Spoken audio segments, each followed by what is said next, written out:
오늘 주시는 하나님의 말씀은 창세기 49장 1절에서 12절까지의 말씀입니다. 야곱이 그 아들들을 불러 이르되 너희는 모이라. 너희가 후일에 당할 일을 내가 너희에게 이르리라. 너희는 모여 들으라. 야곱의 아들들아, 너희 아버지 이스라엘에게 들을지어다. 르우벤아, 너는 내 장자요 내 능력이요 내 기력의 시작이라. 이풍이 월등하고 권능이 탁월하다마는 물의 끓음 같았은즉 너는 탁월하지 못하리니 내가 아버지의 침상에 올라 더럽혔음이로다. 그가 내 침상에 올랐었도다. 시므온과 레이는 형제요 그들의 칼은 폭력의 도구로다.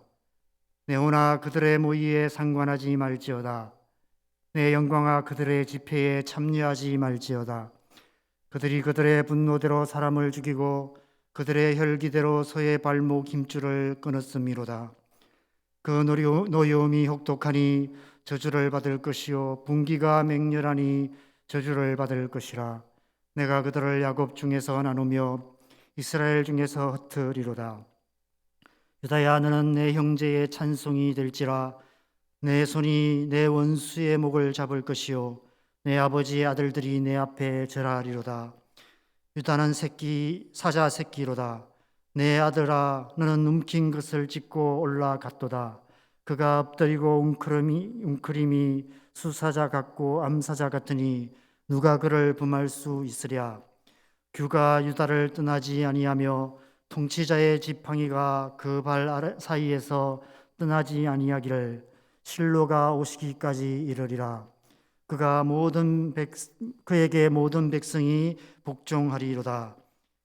그의 나귀를 포도나무에 매며 그의 암나귀 새끼를 아름다운 포도나무에 맬 것이며 또 그 옷을 포도주에 빨며 그의 복장을 포도즙에 빨리로다.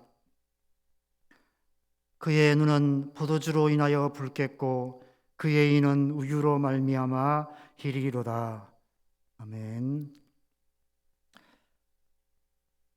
야곱이 자신의 임종을 앞두고 그의 12 아들을 다 불러 모아놓고 그들의 미래에 대해 하나님이 보여주시는 예언의 말씀을 유언으로 전하고 있습니다. 이 야곱의 12 아들은 장차 이스라엘 민족을 이루는 12지파가 될 사람들입니다. 하나님께서 지금 야곱의 유언을 통해 앞으로 세워질 이스라엘의 공동체의 기초를 놓는 예언의 말씀을 선포하고 계시는 것입니다. 공동체를 세우는 일에 있어서 첫 번째로 중요한 일은 영적인 지도자를 세우는 일입니다. 지도자의 어떠함이 공동체의 운명을 좌우하기 때문에 그렇습니다. 오늘 본문의 르우벤, 시므온, 레위, 유다 이 네 사람은 야곱의 12 아들 중 첫째에서 넷째까지의 아들로 레아가 처음 낳은 아들들입니다. 하나님께서 먼저 오늘 본문의 네 아들에 대한 예언의 말씀을 통해서 앞으로 세워질 이스라엘 공동체를 이끌어갈 영적인 지도자를 세우기 위한 기초 공사를 시작하고 계십니다. 그래서 우리는 이 말씀 속에서 하나님께서 세우시는 영적인 지도자는 어떤 사람인가를 생각해 볼 수 있습니다. 특별한 결격 사유가 없는 한 당연히 장자인 르우벤에게 영적인 장자권이 주어져야 합니다. 왜냐하면 하나님은 질서의 하나님이시기 때문에 그렇습니다. 그런데 오늘 본문 3절에서 4절 말씀을 보면 르우벤에게 영적인 지도자, 하나님 나라의 지도자가 될 수 없는 심각한 결격 사유가 있음을 말씀하고 있습니다. 르우벤에 대한 예언의 말씀을 간단하게 요약하면 너는 탁월하지만 탁월하지 못하리라 라는 말씀입니다. 왜냐하면 그가 아버지의 침상에 올라 더럽혔기 때문이라는 것입니다. 창세기 35장에 보면 야곱이 외삼촌 라반의 집을 떠나 가나안 땅으로 돌아오는 길에서 르우벤이 라헬의 시녀 빌하와 동침하는 사건이 기록되어 있습니다. 빌하는 라헬이 야곱의 첩으로 준 라헬의 시녀입니다. 그리고 단과 납달리의 엄마입니다. 아버지의 첩이면서 배다른 형제의 어머니와 동침을 하는, 결코 넘어서는 안 될 선을 넘는 막장 드라마 같은 짓을 한 것입니다. 그래서 그는 장자로서 육신적으로는 모든 아들들 중에 가장 탁월한 아들이었지만, 그러나 그 일로 말미암아 탁월하지 못하게 될 것이다 라고 말씀하고 있는 것입니다. 장자의 영적인 축복을 잃어버리게 되었다는 것입니다. 여러분, 이 세상은 탁월함을 요구하는 세상입니다. 탁월함을 추구하는 세상입니다. 이 세상이 요구하는 지도자의 가장 중요한 조건은 탁월함입니다. 탁월함을 가진 자가 이 세상에서 성공하고 세상을 지배하게 됩니다. 그러나 하나님 나라는 그렇지 않습니다. 하나님 나라는 인간의 탁월함이 이루어가는 나라가 아니라 거룩하신 하나님께서 다스리시는 나라입니다. 그래서 하나님은 우리에게 탁월함이 아닌 거룩함을 요구하십니다. 내가 거룩하니 너희도 거룩하라 말씀하십니다. 하나님께서는 탁월한 자가 아니라 거룩한 자를 찾으시고 거룩한 자와 함께 하십니다. 여러분, 하나님이 함께 하시면 인간의 탁월함 정도는 아무런 의미가 없게 됩니다. 하나님께서 친히 그와 함께 하심으로 탁월함이 되어 주시기 때문에 그렇습니다. 그래서 비록 육신적으로는 아무런 탁월함이 없을지라도 거룩한 삶을 살아갈 때, 거룩하신 하나님께서 함께 하실 때 하나님께서 그를 탁월하게 세워 주시는 것입니다. 그래서 하나님 나라의 영적 지도자에게 있어서 거룩함은 생명과도 같습니다. 만약 우리가 르우벤처럼 육신의 정욕에 굴복하여 거룩함을 잃어버린다면 하나님께서 함께 하실 수 없게 되고 결국은 우리의 그 어떤 탁월함도 무용지물이 될 수밖에 없습니다. 그래서 한때 유명한 이름께나 알려진 탁월한 하나님의 사역자들 가운데 육신의 정욕에 굴복함으로 말미암아 결국에는 탁월하지 못하게 된 이름들을 우리는 이미 수없이 많이 들어왔습니다. 거룩함을 잃어버리는 순간 영적인 권위는 사라지게 됩니다. 르우벤은 이미 그때 그 사건으로 그 형제들에게 장자로서의 권위를 잃어버리고 말았습니다.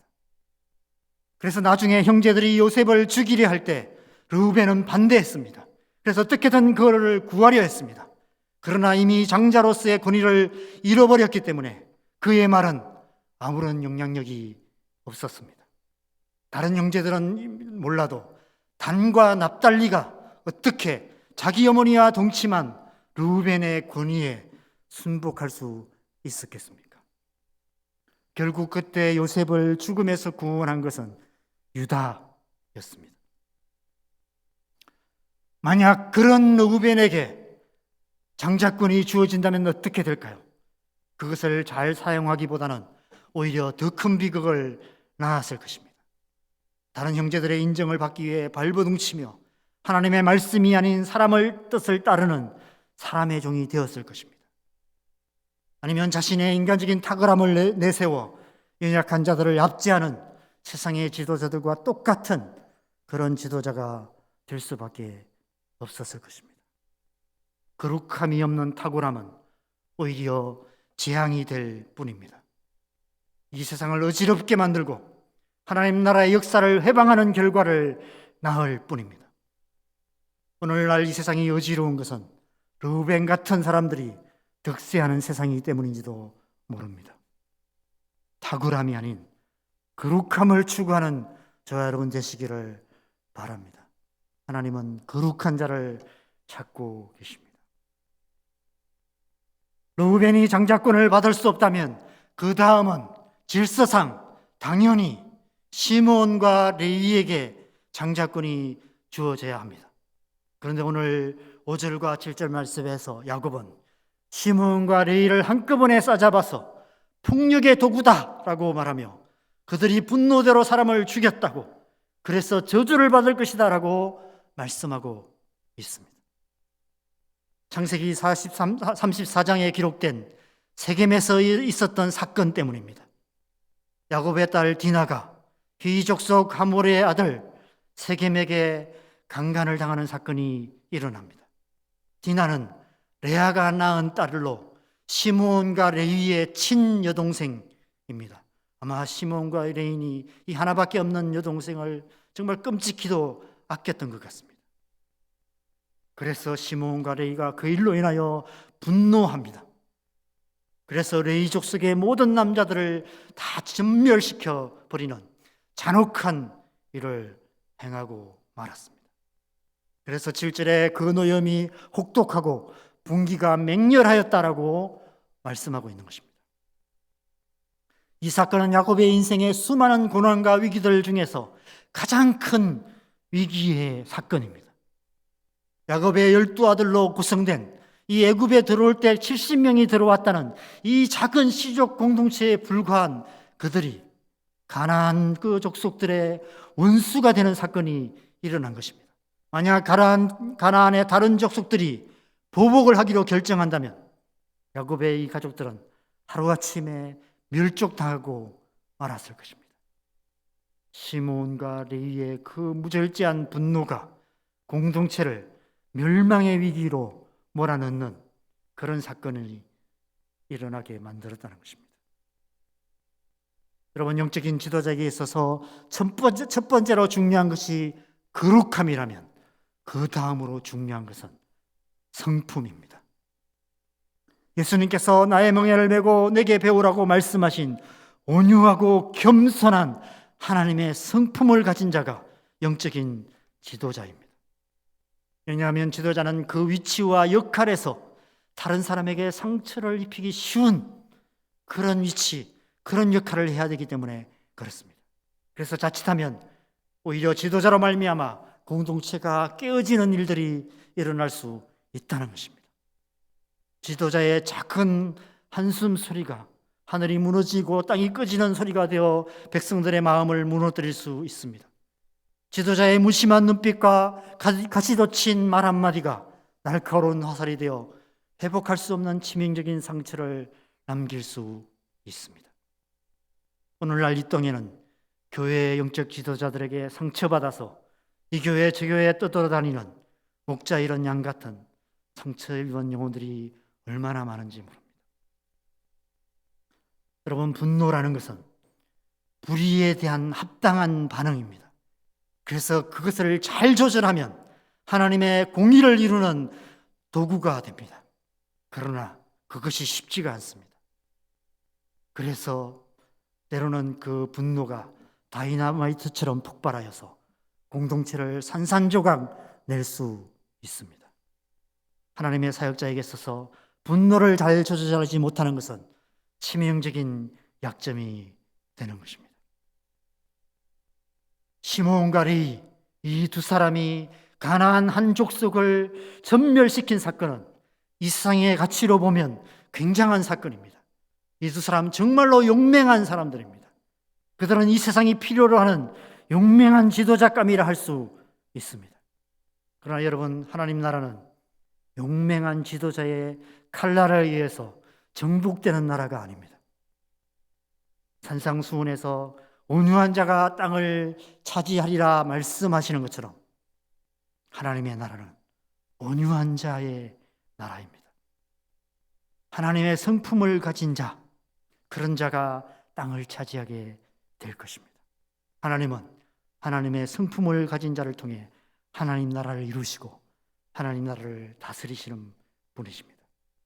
그래서 예수님은 온유하고 겸손하신 예수님의 성품을 배우라고 제자들에게 말씀하신 것입니다. 결국 장자의 이 축복이 넷째 아들 유다에게까지 기회가 넘어오게 되었습니다. 유다에게 와서 비로소 야곱은 환희에 찬 탄성을 지르기 시작합니다. 8절 말씀해 보면 유다야, 너는 내 형제의 찬송이 될지라. 내 손이 내 원수의 목을 잡을 것이요 내 아버지의 아들들이 내 앞에 절하리로다 라고 말하고 있습니다. 그동안 루벤, 시므온, 레위를 보면서 답답했던 야곱의 마음을 시원케 하는 하나님의 예언의 말씀이 선포되기 시작합니다. 유다라는 이름의 뜻은 찬양하다라는 뜻입니다. 동생 라헬만을 사랑하는 그 야곱의 사랑을 받기 위해 몸부림치던 레아가 연이어 4명의 아들을 낳고 내가 이제 여호와를 찬송하리로다 고백하며 그 아들의 이름을 유다라고 지었습니다. 야곱이 그 유다를 향해 이제 내 이름의 뜻대로 너는 내 형제의 찬송이 될 것이다 라고 말씀하고 있습니다. 내 아버지 아들들이 내 앞에 절하게 될 것이다 라고 선포하고 있습니다. 그것은 영적인 장자권이 유다에게 주어질 것을 말씀하시는 것입니다. 그 예언대로 유다 지파에서 다윗이 나고 다윗의 자손으로 예수 그리스도께서 이 땅에 오시게 된 것입니다. 그렇다면 하나님께서 유다에게 이 영적인 장자권을 주신 가장 중요한 이유가 무엇일까요? 유다에게 이 세 영들과 다른 영적인 지도자로서의 특별한 자질이 있었기 때문일까요? 이 말씀 앞에 기록된 몇 가지 사건들 가운데 유다에게 하나님께서 눈여겨보셨던 어떤 자질들이 있었는지도 모릅니다. 유다와 관계된 3가지 사건이 앞서 말씀에 기록되어 있습니다. 첫 번째는 37장에 다른 모든 형제들이 요셉을 죽이려 할 때 그것을 막아서서 요셉을 살린 것이 바로 유다입니다. 그래서 요셉을 애굽의 노예로 팔게 되었죠. 두 번째로는 38장에 며느리 다말에게서 베레스와 세라를 낳은 사건이 기록되어 있습니다. 그리고 세 번째는 44장에 바로의 총리였던 애굽 앞에 엎드려 베냐민을 위해서 간구했던 사건이 기록되어 있습니다. 이 사건들 하나하나를 묵상해 보면 그 속에 하나님께서 귀하게 보시는 거룩함과 그 하나님의 온유하고 겸손한 성품이 유다 안에 있었는지도 모릅니다. 그러나 그것들이 유다가 영적인 장자권을 받게 된 주된 이유는 아닙니다. 유다가 영적인 장자권을 받게 된 것은 유다의 어떠한 때문이 아니라 오직 하나님의 은혜였습니다. 에서가 장자권을 귀하게 여기지 않음으로 말미암아 그 자격이 없었던 야곱에게 장자권이 넘어온 것처럼 위의 형들이 그 장자권을 받을 수 없었기 때문에 넷째 아들, 장자권을 받을 자격이 없었던 넷째 아들에게, 인 유다에게 영적인 장자권의 축복이 넘어오게 된 것입니다. 자격이 없는 자에게 값없이 주시는 선물로 주어진 것입니다. 그래서 그것이 은혜인 것입니다. 하나님 나라가 바로 그런 것입니다. 하나님 나라는 우리의 어떠함이 아닌 오직 하나님의 은혜로만 들어갈 수 있는 나라이며 오직 하나님의 은혜가 다스리는 은혜의 나라입니다. 그러므로 영적인 지도자는 무엇보다도 하나님의 은혜를 아는 자가 되어야 합니다. 나의 나된 것이 오로지 하나님의 은혜임을 알고 그 은혜를 찬송하는 자가 참된 영적 지도자인 것입니다. 야곱이 유다에게 너는 내 형제의 찬송이 될지어다 라고 선포하는 것은 네가 이 장자권을 받은 것은 하나님의 은혜이기 때문에 너는 그 은혜를 찬양하는 자가 되라라고 말씀하고 있는 것입니다. 사랑하는 여러분, 하나님께서 지금 이 시대에 오늘 말씀을 통해서 저와 여러분을 유다 같은 영적인 지도자로 부르고 계신다고 믿습니다. 거룩함과 하나님의 성품을 가진 사람일 뿐 아니라 무엇보다도 그 모든 것이 하나님의 은혜임을 아는 사람, 그래서 그 은혜를 찬양하는 사람, 그런 사람이 되기를 하나님 우리에게 말씀하고 계신다고 믿습니다. 그리고 우리의 자녀들이 그런 영적인 지도자들이 되기를 하나님이 원하고 계신다고 믿습니다.